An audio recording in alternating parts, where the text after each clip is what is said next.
Allez, c'est parti pour le SnackTube. Hop. François, faut que tu nous partages.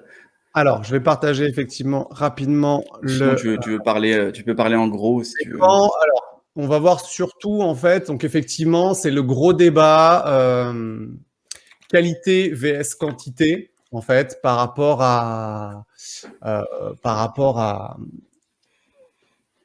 aux différents posts que vous allez faire sur les réseaux sociaux.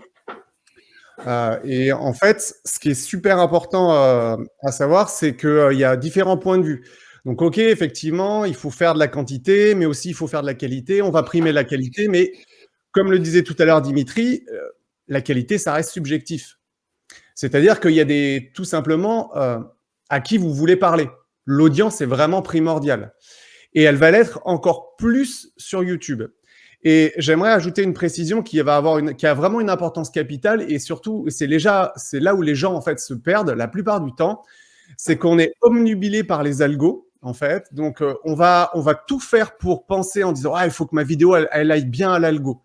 Mais on oublie la chose principale, c'est que derrière en fait l'ordinateur, c'est un humain qui va regarder. Alors est-ce que vous voulez adresser et configurer votre vidéo pour un algorithme, ou est-ce que vous voulez configurer votre vidéo pour un humain? Et à partir de ce moment-là, quand vous avez le bon réflexe, en fait, pour commencer à avoir, on va dire, envie de raconter une histoire à des gens, et bien là, votre vision par rapport et notamment sur YouTube, va complètement changer. C'est-à-dire que quelque part, oui, il y a des métriques, oui, il y a des règles, mais les règles, en fait, sont juste pour quantifier un petit peu tout ça. Mais si vous amenez de la qualité, et c'est là où on va pouvoir juger, enfin, la qualité, c'est quoi? Par rapport à qui? Par rapport à quels critères on va se fixer dessus? Alors, pour ça, pour commencer, en fait, c'est vrai que le marketeur américain Gary Vaynerchuk, Gary V, lui, il est sans appel. C'est la quantité supérieure à la qualité. On doit publier tout le temps, partout, le plus possible, parce que la qualité, c'est subjectif. Et la quantité est mesurable. Et la quantité est mesurable aussi, effectivement. Alors, tout à fait d'accord sur les réseaux sociaux autres que YouTube. Pourquoi? Et ça, je vous l'explique justement avec le partage d'écran que vous voyez là, c'est la chaîne Creator Insiders.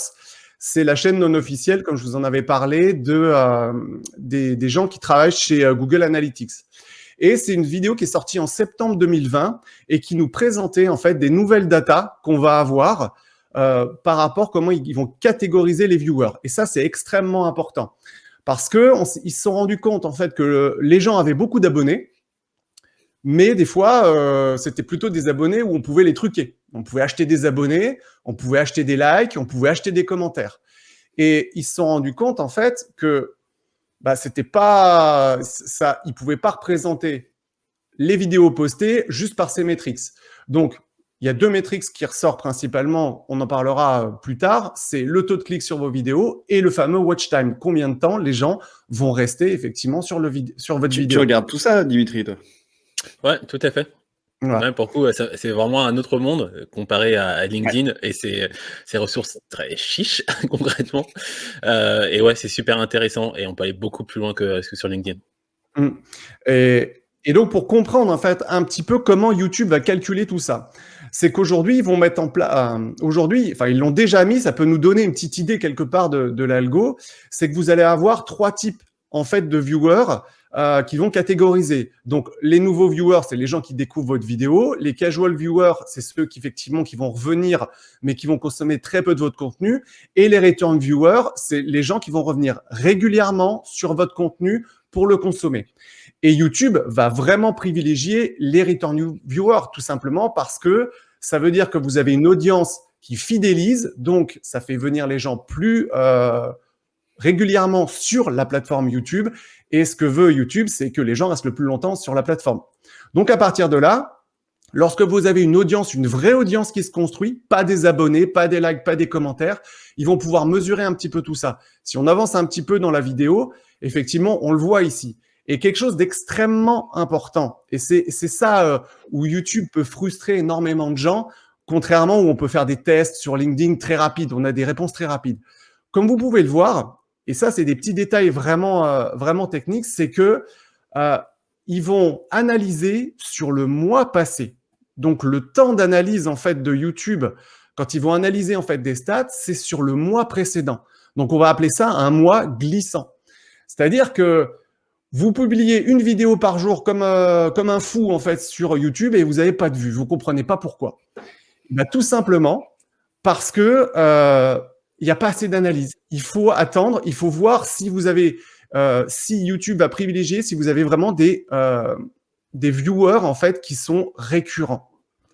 Et c'est là où c'est complètement, où ça change complètement toutes les autres plateformes. Et c'est pour ça que beaucoup de gens se cassent la figure en fait en allant sur YouTube, parce que ils prennent les codes qu'ils ont l'habitude d'utiliser, que ça soit sur Insta, même sur TikTok, que ça soit sur LinkedIn. Et à partir de là, en fait, ils veulent appliquer ça sur YouTube, mais ça marche pas du tout pareil, puisque déjà on est au mois, et après ça va être des gens qui vont revenir. Il va falloir fidéliser les gens par rapport à votre contenu. Donc l'exercice est beaucoup plus complexe. Donc pour revenir au débat quantité contre qualité, eh ben moi sur YouTube c'est qualité obligatoire, puisque la quantité n'a pas d'influence. Vous pouvez publier une vidéo par jour, vous n'aurez pas plus de résultats qu'une vidéo par mois, forcément. Alors, une vidéo par mois, c'est le strict minimum, on est bien d'accord. Mais quelque part, si vous publiez une vidéo toutes les 2 semaines et qui respecte, on va dire, les codes de YouTube, vous avez plus de chances, effectivement, d'aller un petit peu plus loin. Alors, je vous ai parlé de Gary Vee. On voit là mon écran, on est sur sa chaîne. Oui, parce que j'ai pas c'est bon. tour. Un bel exemple, Gary Vee.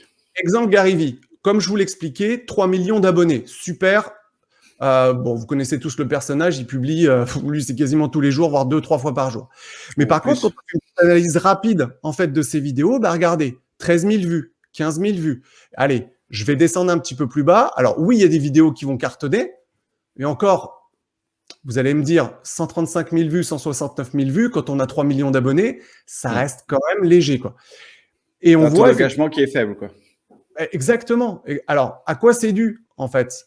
Parce que quand on regarde, ben, les thèmes sont plus ou moins similaires, on va avoir une même durée, mais c'est que tout simplement, en fait, ce contenu n'est absolument pas adapté à YouTube. Et comme il publie énormément de contenu partout, ben, les gens vont consommer le contenu, mais mettez-vous à la place, en fait, lorsque vous consommez du YouTube. Quand vous allez sur YouTube, vous n'allez pas consommer du Instagram, du TikTok, où je veux me laver la tête et hop, je vais consommer ça en snack quelque part. Lorsque vous allez sur YouTube, vous êtes parti pour des sessions quasiment de 10 minutes, 15 minutes, 20 minutes. Donc, vous sélectionnez quand même beaucoup ce que vous allez regarder et vous avez envie de voir du contenu vraiment qualitatif. Et c'est pour ça, en fait, que Gary, qui n'a pas adapter ses vidéos, vu qu'il reprend en fait tout simplement ses vidéos et il les reposte directement sur YouTube, il n'a pas forcément fait du contenu spécifique pour cela.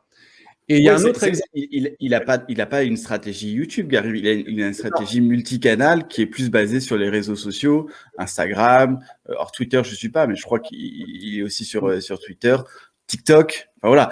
Après, je rebondis à ce que disent certains. C'est vrai que Gary Vee, par rapport à d'autres, a aussi une équipe monstrueuse derrière lui. Attention, Gary Vee ne fait pas tout seul. Attention. En plus. Et ça, c'est un autre exemple. Tu connais toi aussi, Dimitri. Encore plus parlant. Oui. Ça, c'est Mathieu. C'est la reine. C'est la reine de la vidéo sur LinkedIn. Voilà, Mathieu m'en avait parlé. Sur LinkedIn. Sur LinkedIn. C'est exactement ce qu'on va voir. Sur LinkedIn. Sur LinkedIn, 20 millions de vidéos, combien de 500 000 personnes qui la suivent, je crois. Enfin, c'est stratosphérique. Et qu'est-ce qu'elle fait? Elle dit, tiens, je vais prendre mes vidéos, je vais les publier sur YouTube et on va voir ce que ça donne. Et là, je crois que le résultat est sans appel. J'ai fait pareil. 36 vues, 67 vues, 42 vues. Mais qu'est-ce qui se passe? J'ai 20 millions de vues d'un côté et là, j'ai trois pelés 4 tendus qui viennent voir mes vidéos. Je ne comprends pas.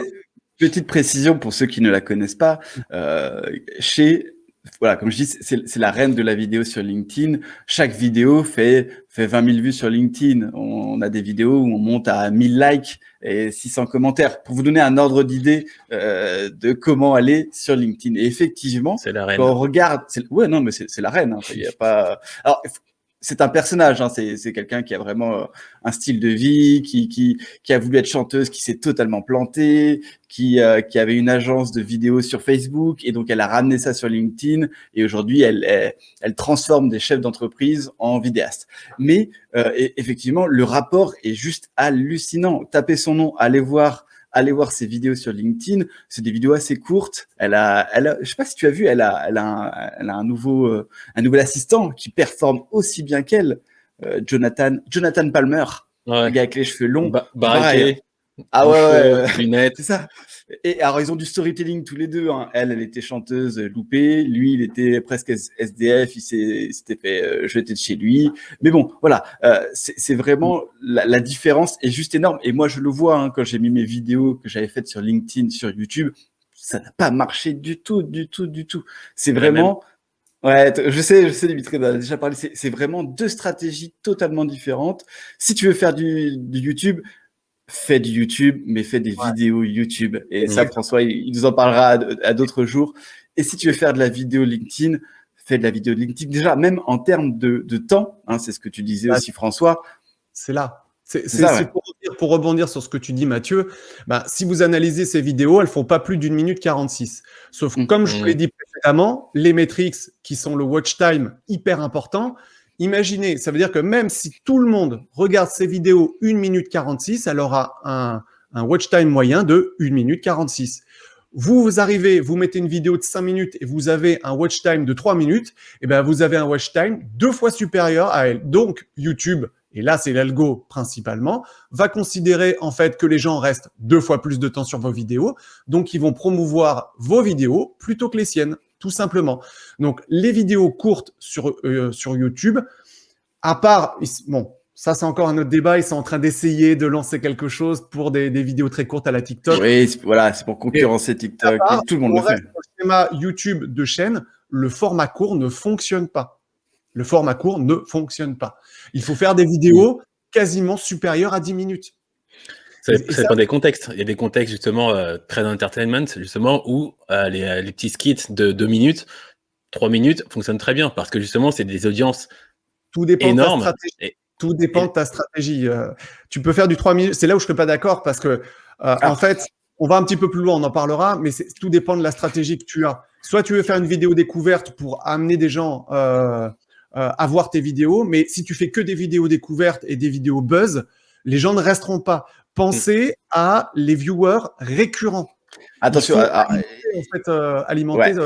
Juste pour préciser quelque chose qui est important, je pense à mon avis, il faut différencier le YouTube d'un entrepreneur, quelqu'un qui est là pour vendre des services, vendre des services, et un YouTube de divertissement, comme tu parlais un petit peu, Dimitri, parce que j'ai envie de dire, souvent, quand je parle de ça avec François, je lui donne aussi l'exemple des gamers. Hein, je suis un gamer, si vous n'avez toujours pas compris. Des personnes comme Gotaga, voilà, des gros streamers français postent une vidéo par jour qui font des centaines de milliers de vues. Mais ils ne sont pas là pour vendre quelque chose. Ils sont là pour vendre du temps d'attention. Et chaque vidéo YouTube leur rapporte de l'argent. Alors qu'un entrepreneur fait de la vidéo YouTube pour se faire connaître et après vendre ses services. Je pense que c'est une grosse différence. Et aujourd'hui, on a peu de personnes, on a quelques youtubeurs un peu comme Stan qui peuvent être entrepreneurs et utiliser YouTube comme canal principal. Après, on va accélérer un petit peu, François, parce que sinon Marie... je finis là-dessus. Pour vous expliquer différence qualité vs quantité, je vais parler rapidement de Yann Leonardi. Pour ceux qui ne le connaissent pas, je vous conseille vivement sa chaîne. Il a une analyse des tunnels de vente et une analyse marketing qui est extrêmement poussée. Lui, ça fait 2 ans qu'il est sur YouTube. Il publie environ une vidéo par mois. Et au bout de 2 ans, il arrive à 16 000 abonnés en publiant une vidéo par mois. Donc, c'est possible. Par contre, ces vidéos sont extrêmement bien travaillées, très bien renseignées, très qualitatives. Et il en fait aussi la promotion via ses newsletters. Ça, c'est important. Il y a d'autres canaux, oui. Donc, voilà. Okay. Je finis. Pour conclure, pour moi, si vous faites du YouTube, privilégiez la qualité, pas la quantité. Et pensez vraiment qu'en face, vous avez des humains. Oubliez l'algo, oubliez tous les hacks sur le SEO, tout ce que vous pouvez, TubeBuddy, par exemple. Oui, non, le plus important, c'est vous avez des humains en face, racontez-leur des histoires, tout simplement. Voilà, et je vous remercie en tout cas pour ce petit SnackTube. J'espère que ça vous a été utile. N'hésitez pas à me poser des questions dans les commentaires. On va y répondre un petit peu plus tard.